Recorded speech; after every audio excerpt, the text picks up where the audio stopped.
Electrician ব্যবসায়ী, mobile ব্যবসায়ী, পিরোজপুর বাজার। ফারুক ফারুক আমি বলছি ফারুক 1000 টাকা। ফারুক 1000 টাকা, পূর্ব পিরোজপুর আমাদের বাড়ি। ফারুক। আর কি কেউ আছেন? 5000 টাকা। সোহেল, পিরোজপুর বাজার ব্যবসায়ী, মোবাইল ব্যবসায়ী। ফারুক 1000 টাকা। আজকে আরেকটু সময় দিলে আমার মনে হয় মাঠের টাকাটা হয়ে যাবে। একটু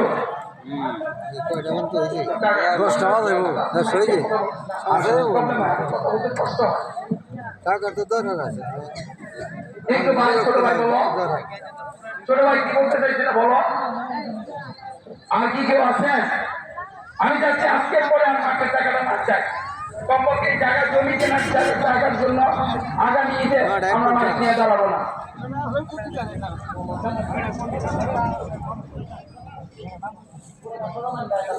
জামাল মিয়া 1000 টাকা। জামাল মিয়া পুরাকান্দা 1000 টাকা। জামাল পালন দিয়ে দেন একটু। আমরা দোনোয়াজি 5000 টাকা। আমার সাথে দোনোয়াজি 5000 টাকা। 5000 টাকা তো শেষ মাটি ভরে তো শেষ। দোনোয়াজি 5000 টাকা। আর কি কেউ আছেন? জমি কেনার জন্য আজকে টাকা চাওয়া হচ্ছে। পরবর্তীতে উন্নয়নের জন্য বারবার টাকা দিতে পারবেন, কিন্তু জমি কেনার জন্য আজকেই শেষ। আমি কথা দিলাম আগে কি বাদে জমির জন্য আমরা টাকা চাবো না। যা আছে তাতে আমরা যা পারি আমরা ভর্তুকি দিয়ে জমি কিনে দেবো ইনশাআল্লাহ। রেনুকে 1000 টাকা আগেও রেনুকে দিচ্ছে 500 টাকা। রেনু নগদ 500 টাকা আর 1000 টাকা একটু জমে জমি কেনার জন্য আজকে